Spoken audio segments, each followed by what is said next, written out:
Those are some nice Pepe paintings you got there, are the Donald.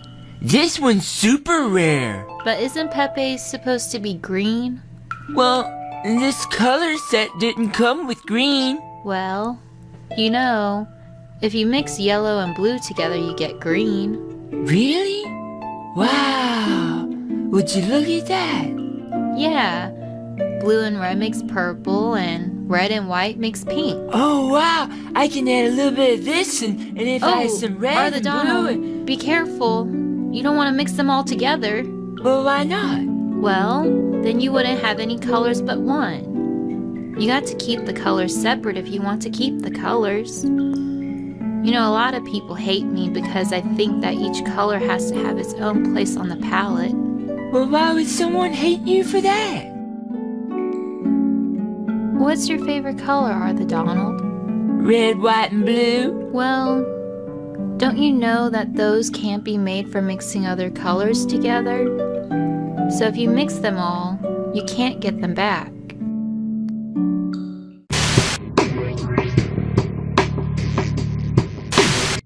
Andrew Cuomo says that he is proud to announce that he will be proposing Zoran's law.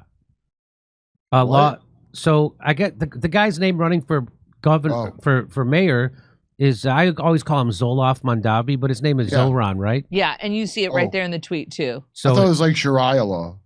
So his name is Zoran Mamdani. Okay, I still like calling him Zolof. I like Zolof.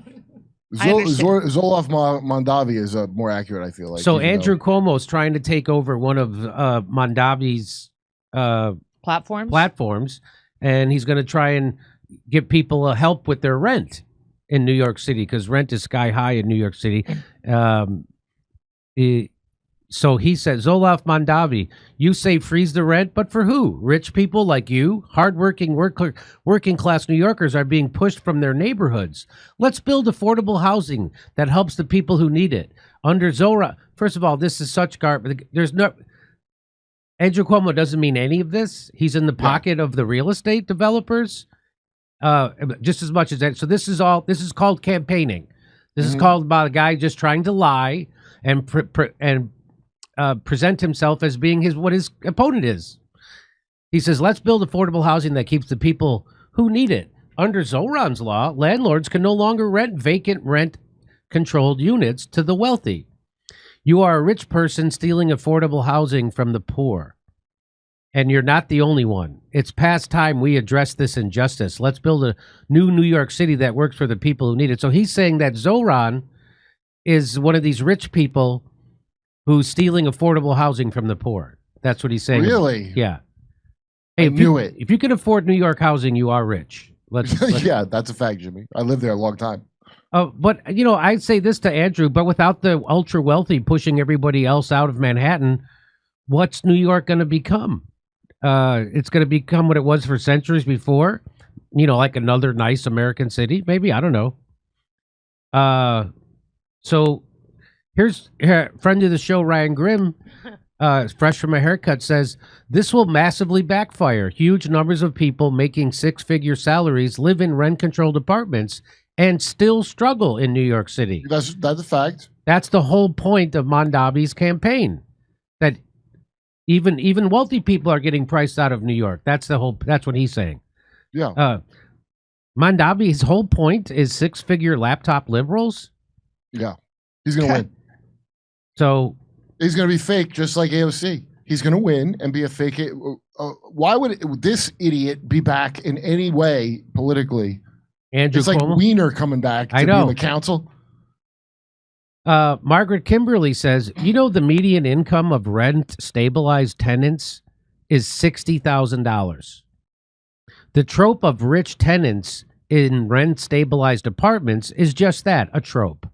The only good thing you did as governor was to protect rent stabilization, but you're walking it back because billionaires told you to. In what world... Kitty says, in what world is $2,300 a month for a one-bedroom apartment considered affordable?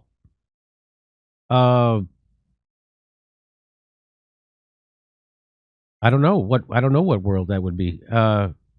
That's for that much money. It should come with a stable and a horse. Yeah, no, that's I don't even know how you afford that. Everybody Honestly. should have an apartment horse in New York City. Boy, that's a big pile of shit. You must have a big dog. No, that's just my apartment horse. Yeah. You can't really train him. So Cuomo pretending he cares about average New Yorkers it's kind of like the way a bar owner cares about your liver. He doesn't really care. Yeah, well, $2,300 a month is remarkably cheap for a one-bedroom apartment in New York City. Just so you know, I've never that even seen seems pretty cheap. I thought that was rent controlled. Yeah, $2,300. That ain't what it costs. I think that's got to be a misprint. $2,300 is pretty good deal in New York City. In what world is the apartment considered? Well, certainly not just one. Who do you propose rent that apartment for that much instead? Your proposal would make housing obtainable by even fewer people, not more. That's according to Kitty. And this guy says, Hussein says, you don't get to posture as the savior of working class New Yorkers when you've spent decades protecting developers, landlords, and your donor class. Suddenly, Zoran's law is your moral crusade. Spare us. If you really cared, you'd have passed laws like this when you were in office instead of letting the housing crisis rot from the inside. Another PR stunt dressed as compassion, targeting someone for clout while ignoring your own record. New Yorkers aren't stupid. They remember who gutted rent protections, who let real estate money run wild, and who stood by while displacement tore communities apart. That's from... I disagree. A lot of them are stupid. They all got their shots. So here's what he said. Rent-stabilized units, when they're vacant, should only be rented to people who need affordable housing, not people like Zoran Mandami. You don't need to be renting rent-stabilized units to wealthy people. Otherwise, what you're doing is you're abusing the system. I'm going to propose not rent that apartment by law, except to a person who actually needs affordable housing. And I'm going to call it Zoran's law because it's an abuse of the system. So he's trying to say that Zoran is a rich kid who's renting rent-controlled apartments. So that's why he's calling it Zoran's law. Yeah, well, that's going to work about as well as the woke right is working. Yeah. So you know how I killed all those old people during COVID? Well, next time I'm going to take their rent-controlled apartments. How did he come back from Me Too's and killing all them old people with anyone? Because New York, well, it depends how rich you are, I guess. Last time I was there, people had to work in the service industry all understood how bad it was, but everybody else was like, everything's great. So the headline from the Gothamist is Cuomo wants to lock wealthy out of New York City rent-stabilized apartments. How would that work? That's gonna happen the same way we got our $5,000 check from Donald Trump. Hold your breath. Yo. Ex-Governor Cuomo is resuscitating his moribund mayoral campaign with a catty new social media presence and a populist housing policy proposal favored by opponents of rent regulations. Kick the wealthy out of rent-stabilized apartments. Cuomo put both to useful effect this past weekend when he called on Democratic nominee Zoran Mandami to give up his $2,300 a month rent-stabilized apartment so that a homeless family could move in. So that's his big play. So that Zoran Mandami, I'm pretty sure came from wealthy parents. Obviously. He comes from a wealthy family. He's running for mayor, and he's a contender. And so clearly he's from a wealthy family. And he lives in a $2,300 a month rent-stabilized apartment, which when I was in 23 years ago, I was in New York for a couple of weeks, and I stayed in an apartment. It was a studio apartment in the West Village, and the rent was $2,500. Of course. And it had a mouse. Every night I'd see the mouse. Are going to be terrible. What's that? I lived in, it used to be Alphabet City, but then they started calling it the East Village. Yeah. The location was awesome. It was East 11th and 1st, over by Katz's Deli, which is one of the best delis. There are a bunch of good delis there. And what was it? It was like $2,600 for a walk-up, a one-bedroom walk-up 6 floors for $2,600. And this is 2011. 23. That's why I said 2,300 a month sounds rent stabilized. That's what it is. Yeah. Rent stabilization is only that. That's ridiculous. So because this should be $4,000 in the moronic market of New York. After the post went viral, Cuomo doubled down by proposing a new regulation on rent-regulated apartments that would prohibit landlords from leasing their vacant units to the wealthy and instead require them to find tenants for whom the rent equals at least 30% of their income. He dubbed the proposal Zoran's Law in a social media post and called Mandavi, who he said he would give up the unit if elected mayor, disgusting in one of the numerous replies to other commentators. So apparently they've abandoned "Eat the Rich" as a slogan when they realized all the rich people are made of GMO. And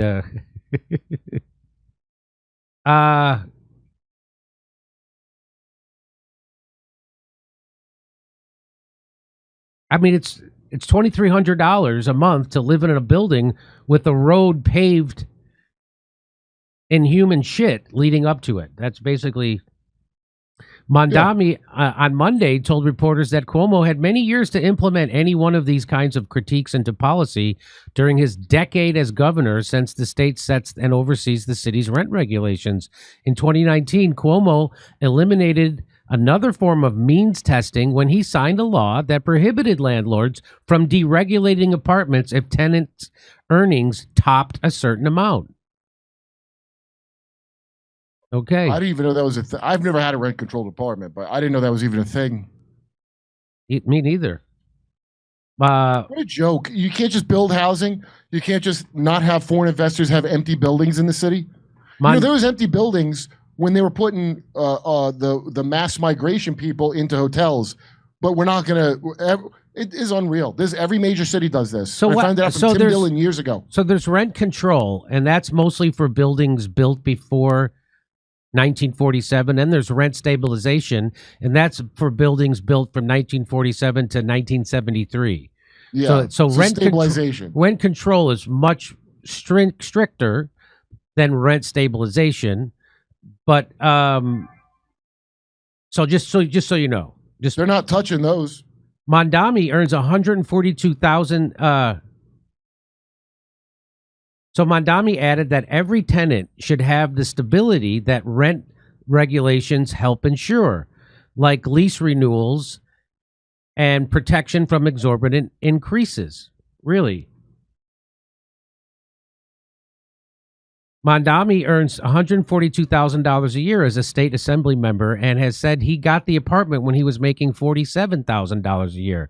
What Andrew Cuomo is proposing is in many ways reflective of the fact that I live rent-free in his head. Oh, good one. What a great city. What does that even mean? Anybody that says that, I really wish you'd stop saying that stupid saying. What your opponent in a campaign? Of course, he lives in your head.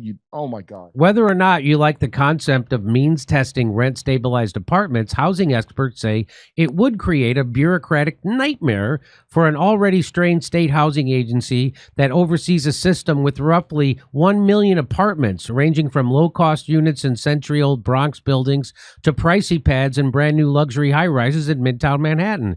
The idea of suddenly having to take in income information and verify incomes every single year, they just aren't going to be able to do that, said Oksana Mironova, a housing policy analyst with the Community Service Society, which supports rent regulations. So, boy, who doesn't love these Star Wars cantina names? Oksana Mironova has the fastest ship in the quadrant. Just think of that. Oh, God, Star Wars names. So here is Brad Lander. I think he was he ran unsuccessfully against Cuomo in the primary. I think that's what this is. He says, "Hey Andrew, are you aware that 1/3 of New Yorkers, about 1 million households, live in rent stabilized units?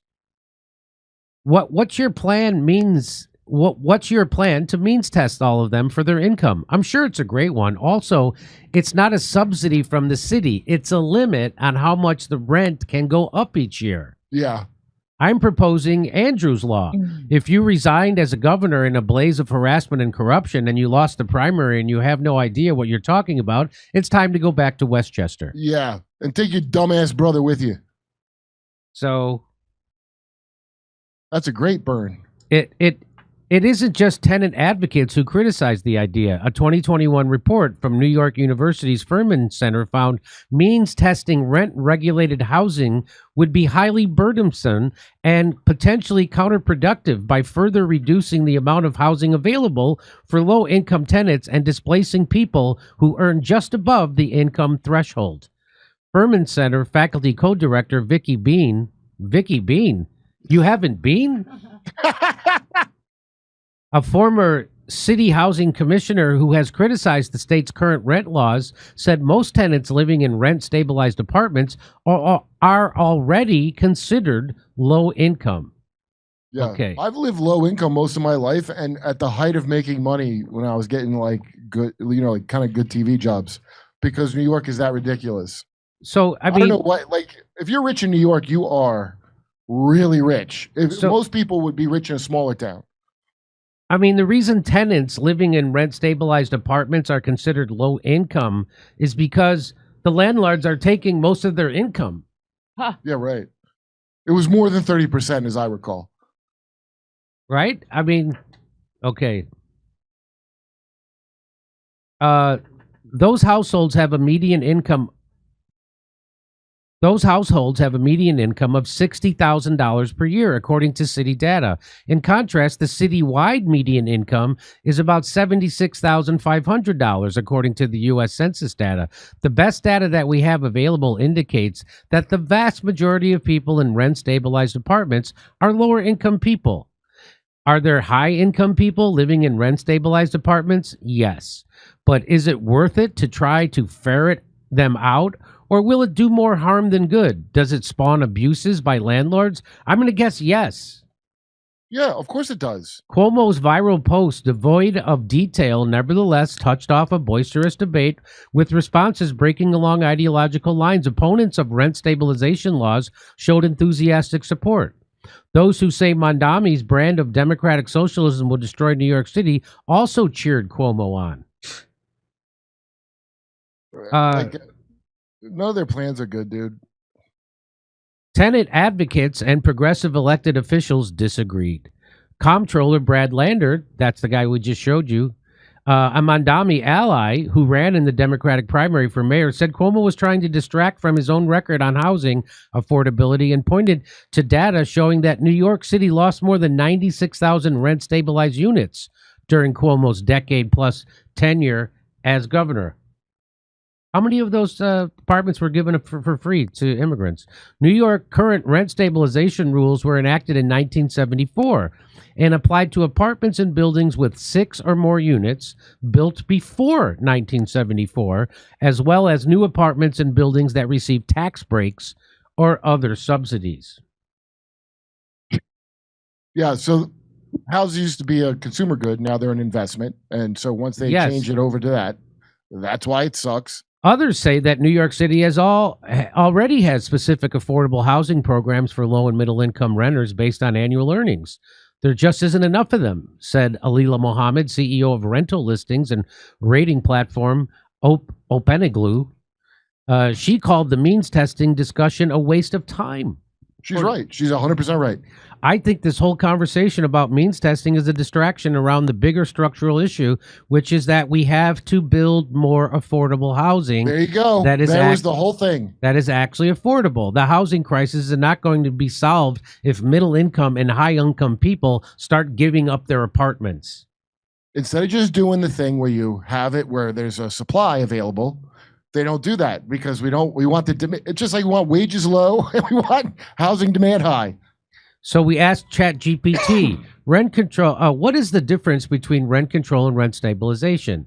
Rent control and rent stabilization are both policies meant to limit rent increases, but they work differently. Rent control usually applies to older buildings. It caps the actual rent amount, meaning landlords cannot raise rent beyond a very small percentage or even at all, sometimes only allowing increases to be tied to inflation or not at all unless the unit becomes vacant.